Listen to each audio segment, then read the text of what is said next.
easy go.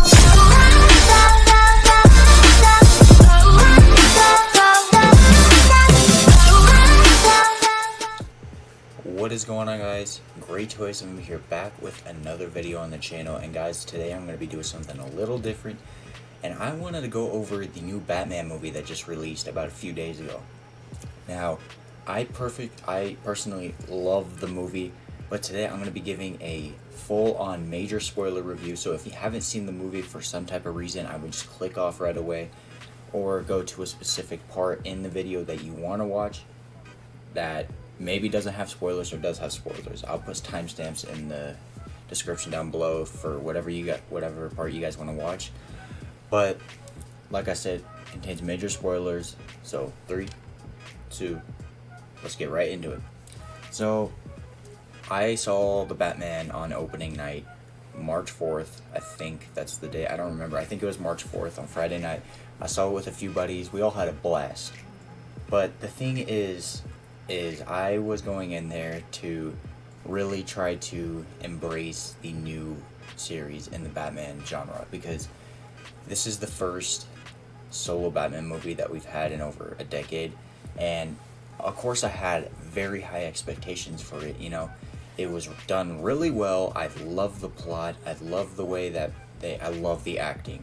I love the way that they put Robert Pattinson as not only Batman, but Bruce Wayne as well. Even though Bruce Wayne is not in it all the way, we'll get into it later on, but first I'm going to talk about the character development and how the acting throughout the movie goes. So you have 3 major characters throughout the movie, and that's Gordon, Batman, and Catwoman. All done perfectly well. I love the partnership between Batman and Gordon. It really does feel like one of the Arkham games in my personal opinion, you know. And Catwoman was done really well too. I didn't like how she was mostly just like, I don't want to like say it right off the bat, but she is probably a bigger character in it than, like, let's say Penguin, for example. But yeah, Riddler, he was there. He was really dark, very, very, very, very, very creepy in the way he did things. He would literally kidnap a cop and strap him to a bomb. And there was one scene where he literally blew up a cop in front of everyone. And it's dark. He even attached a cop to like a rat cage. And I don't know, I didn't like the way Riddler was doing things. Like, of course, he still had his dumb little puzzles that Batman had to solve throughout the movie, but I guess that's just how you do it with a Riddler. And like, don't get me wrong, the actor was perfect for Riddler. He was just a little odd though in some circumstances. Penguin, he was kind of alright. Like, it was perfect acting as well, but Penguin was very, very, very bare in this one. Like, he's not a full-on villain. He's more of like someone that Batman captures and then gets like info from. That's pretty much all it is. And throughout the entire movie, I still never understood if Penguin and Riddler knew each other, because I watched it a few times and I don't know. It didn't really seem like Penguin really should have had a big part in it if he didn't have a big part in it, you know what I mean? And Carmine Falcone was in it as well, and spoilers, he is Catwoman's father, which really set me and my friend off. It was just confusing. Falcone is a perfect actor for that character as well. I forgot his name, but I feel like the way that they introduce these characters is a good start to this new Batman universe, because sequels are already planned for the new movie. Don't get me wrong, like, I'm really excited for them. Now let's go on to the plot. So this is where the spoilers in the movie start to get really, really, really high. So like I said, if you don't want spoilers, go to a different timestamp in the description. But so for the plot, we pretty much have the Riddler starting to take off important people from around Gotham City, such as cops, political figures, mayors, things like that, and he starts to attach them to like these traps. It's not like a full on Jigsaw movie or anything, but he only sets a few people to traps. The rest he just kind of kills and leaves behind for the investigators to find and everything like that. I like the way that he did kind of like take them off, and the way he made, like, whenever you would just see someone by themselves and you know they're about to get murdered, it was just kind of cool to see Riddler just standing there all eerie, like something's about to happen.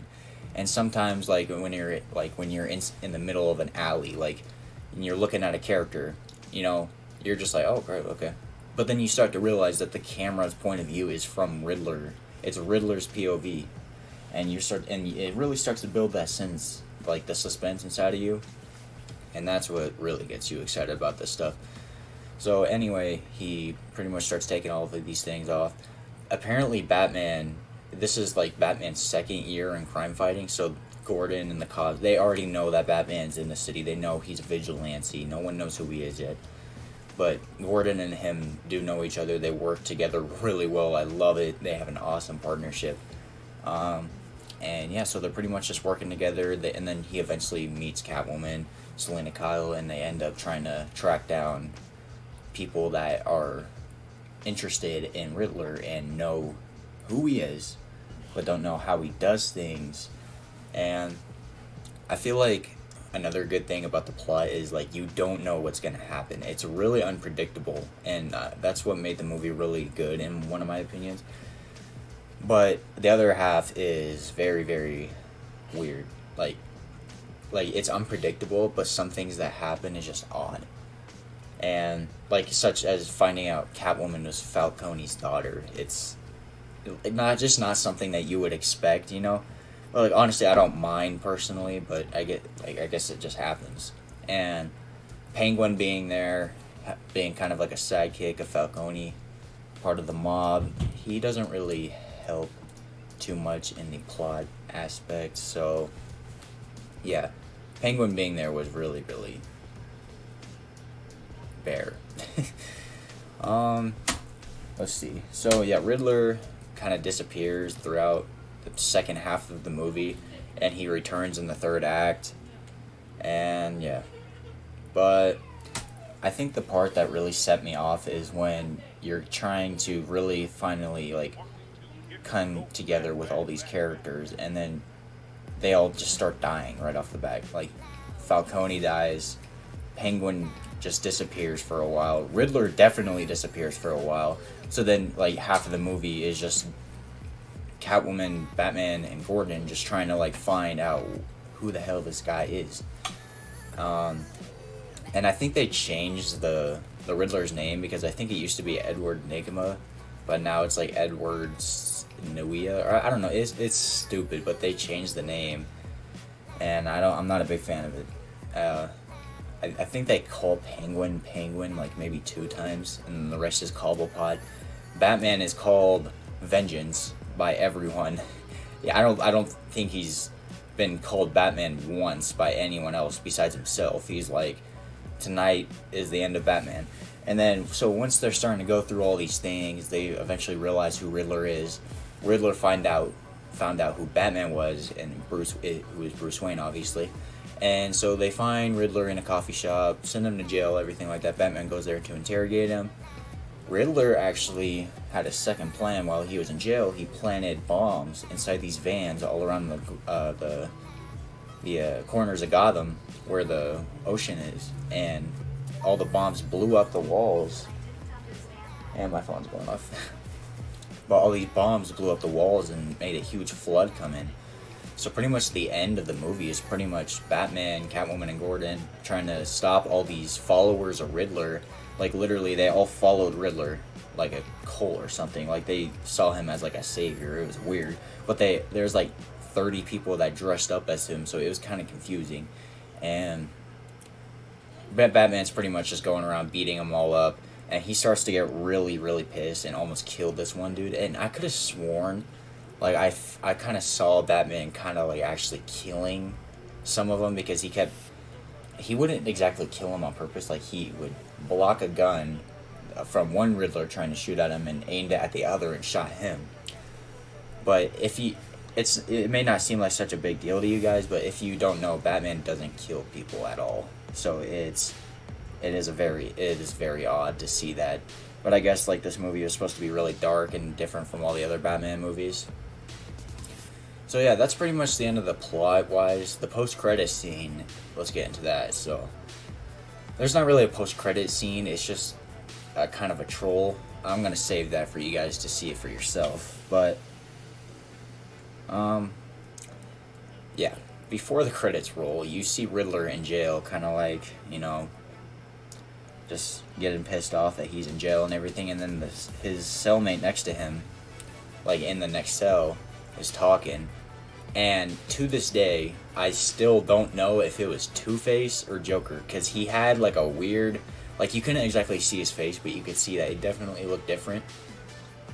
So I felt like it was either Two-Face, but then what really made me think that it might have been Joker as well is the laugh. And not cool.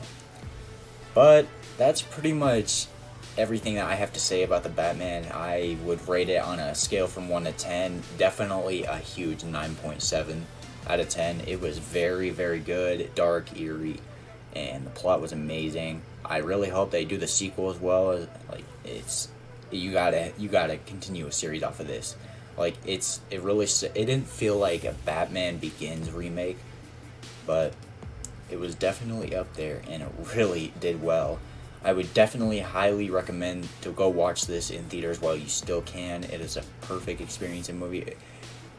Although it does have a long time of 3 hours, and you'll still love it. Like, the 3 hours went by fast for me. Like, I didn't even feel like it was 3 hours. It kind of felt like maybe 2. But I hope you guys enjoyed this video. Please smash that like button and subscribe. Let me know if you want me to do another movie review, so you guys want to know if you want to go see it in theaters or just like wait, and I'll do it for you. Like, I'll give you my honest opinion on if you guys should go see it or not. So just let me know, alright? And I have another movie review coming up later called Turning Red, and it's a kids movie that just released on Disney Plus today. I'll explain it later. So everyone have a great night. Peace out. I take that. What you gonna do with all that? Tell your homeboy to fall back. Tell your girlfriend to fall back. Come on and just bounce. I take that. What you gonna do with all that? Tell your homeboy to fall back. Tell your girlfriend